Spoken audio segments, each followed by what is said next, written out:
మా చిన్న మావయ్య పూజ ఉందనైతే వింజమూరుకి పిలిచారండి. ఇక్కడ పొలం చూసుకుంటూ కదనాపల్లిలో ఉన్నామన్నమాట. సో మేమైతే వచ్చాము. మా వారైతే హైదరాబాద్ వెళ్ళారు కాబట్టి నేను పాప అయితే ఇక్కడికి వచ్చామన్నమాట. ఏంటో పూజ అనుకున్నాను. ఇక్కడ చూస్తే గోవింద మాలేసాము. ఇక్కడ గోవిందుడికి పూజలు చేస్తారు. తిరుమలలో ఎలా అయితే చేస్తారో అంత ఎక్కువగా కాకపోయినా వాటితో పోల్చుకుంటే కొంచెం తక్కువగానే పూజ అయితే చేస్తారు, బాగా చేస్తారని అయితే చెప్పారు. నేను ఇప్పటివరకు అయ్యప్ప స్వామికి మాలేయడం మాత్రమే చూశాను అనమాట. ఫస్ట్ టైం ఇలా గోవిందుడికి వెంకటేశ్వర్ల స్వామికి గోవింద మాలేయడం అనేది ఫస్ట్ టైం చూస్తున్నాను. నాకైతే భలే సర్ప్రైజింగ్గా అనిపించింది. చాలా బాగా చేశారండి. అసలు 6:30, 7కి స్టార్ట్ చేస్తే 12:31 వరకు భజన కార్యక్రమం, పూజలు, పాటలు పాడుతూనే ఉన్నారు. అసలు అంతా బాగుందన్నమాట.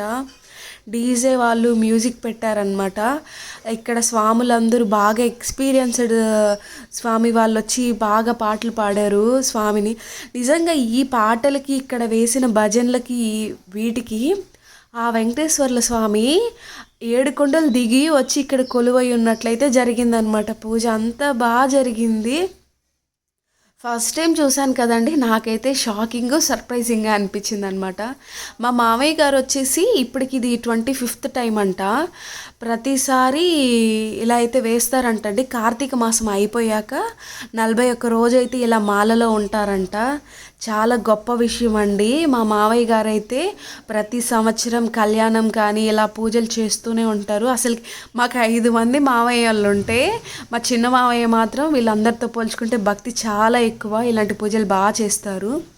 వెంకటేశ్వర్ల స్వామికి 7 కొండలు ఉంటాయి కదండి, అలాగనమాట.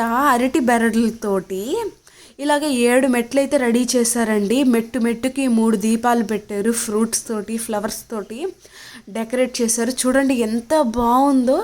ఇక్కడ మిడిల్లో అయితే కర్పూరం పెట్టి వెలిగించారండి. ఒక్కొక్క మెట్టుకి, ఒక్కొక్క కొండ మీద మేము కర్పూరం పెడుతున్నామని అయితే పూజ అయితే చేశారండి. హైలైట్ అనమాట. చాలా బాగుంది. ఇది వచ్చేసి గాయత్రి మాత టెంపుల్ అండి. ఇక్కడ వింజమూరులో ఎవరైనా పేరు పెట్టుకుంటారు కదా చిన్నపిల్లలకి, ఇక్కడే పెట్టేవాళ్ళు. ఇక్కడైతే ఇలా వెంకటేశ్వర్ల స్వామికి కూడా అయితే రెడీ చేశారనమాట. మేము పాల్గొన్నందుకు మాకైతే చాలా అంటే చాలా సంతోషంగా ఉంది. ఇలా పిలిచి ఇలాంటి మంచి అవకాశం ఇచ్చినందుకైతే మా మావయ్యకి అయితే మేము రుణపడే ఉంటామండి. ఇలాంటి పూజ అయితే నేను ఎప్పుడూ చూడలేదు. తిరుమలకి వెళ్తాము, తిరిగి వస్తాము. మనకు ఆ దర్శనానికి అప్పటికే బాగా అలసిపోతామన్నమాట. ఇక్కడ తిరుమలలో జరిగేలాగా చాలా రకాల పూజలు అయితే చేశారండి. చాలా సంతోషం అనిపించింది. డెకరేషన్ అయితే హైలైట్గా ఉందన్నమాట. కానీ మా మావయ్య వల్లే మాకు ఈ అదృష్టం కూడా కలిగిందండి.